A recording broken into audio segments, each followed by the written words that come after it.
আমরা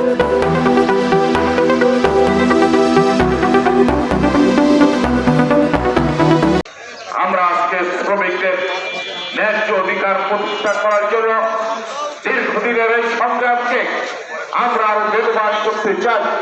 শ্রমিকদের ন্যায্য অধিকার আমরা প্রতিষ্ঠা করতে চাই।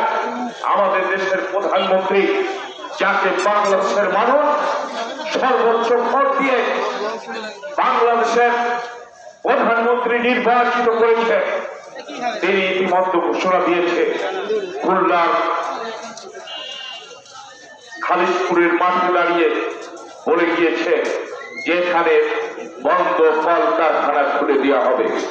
সারা বাংলাদেশে যে সকল কল কারখানা বন্ধ করে শ্রমিকদের বেকার করা হয়েছে, সেই সকল কল কারখানাগুলো খুলে দেওয়া হবে। কারণ আমাদের দেশ ছিল পাট শিল্পের রপ্তানিতে একটি বড়, পৃথিবীর সবচেয়ে বড় রপ্তানিকারক দেশ। আর আমাদের পাট শিল্পকে ধ্বংস করে পার্শ্ববর্তী রাষ্ট্রের সুবিধার কারণে আমাদের মিলগুলো বন্ধ করে দেওয়া হয়েছিল ষড়যন্ত্রের মাধ্যমে। আমাদের সরকার গঠন 2 মাস হয় নাই, ষড়যন্ত্র শুরু হয়েছে।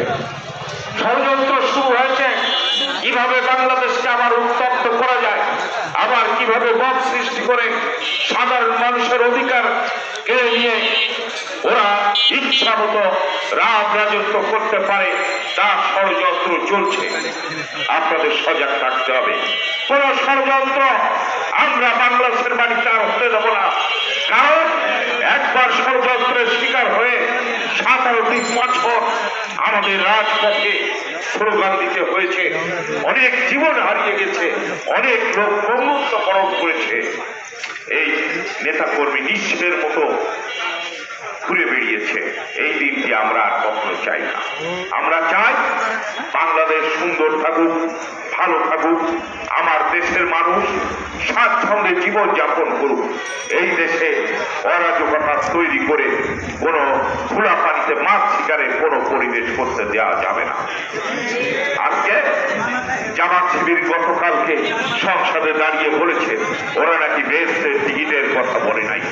মিথ্যাবাদীর একটি দল, মাথায় টুপি, গায়ে পাঞ্জাবি, লেবাসধারী ইসলাম আজকে মানুষের সাথে প্রতারণা করতে করতে এমন একটা পর্যায়ে চলে গিয়েছে, মিথ্যা কথা শেখ হাসিনাকেও ছাড়িয়ে গিয়েছে। শেখ হাসিনাকে ছাড়িয়ে গিয়ে মিথ্যা কথার রাম রাজত্ব কায়েম করেছে জামাত ইসলাম। এই দল থেকে সতর্ক থাকতে হবে। আপনারা মনে রাখেন, বাংলাদেশের মাটিতে কোন প্রকার মত সৃষ্টি করে, কোন প্রকার চক্রান্ত করে বাংলাদেশের কোন ষড়যন্ত্র আমরা মেনে নেব না। আমরা যদি মনে করি জামাত ইসলামকে খুলনার মাটিতে পা রাখতে দেব না, কারণ ক্ষমতারাই সাহস নাই, খুলনার মাটিতে স্লোগান দেয়। আজও আপনাদের আরেকটি সতর্ক থাকতে হবে। কালকে দেখেছি নিষিদ্ধ ঘোষিত জাতীয় ছাত্রলীগ একটি মিছিল কোথায় করেছে, হয়তো কোনো বাগান কাঠামোর ভিতর করেছে। ভিডিও বার্তা দেখা গিয়েছে।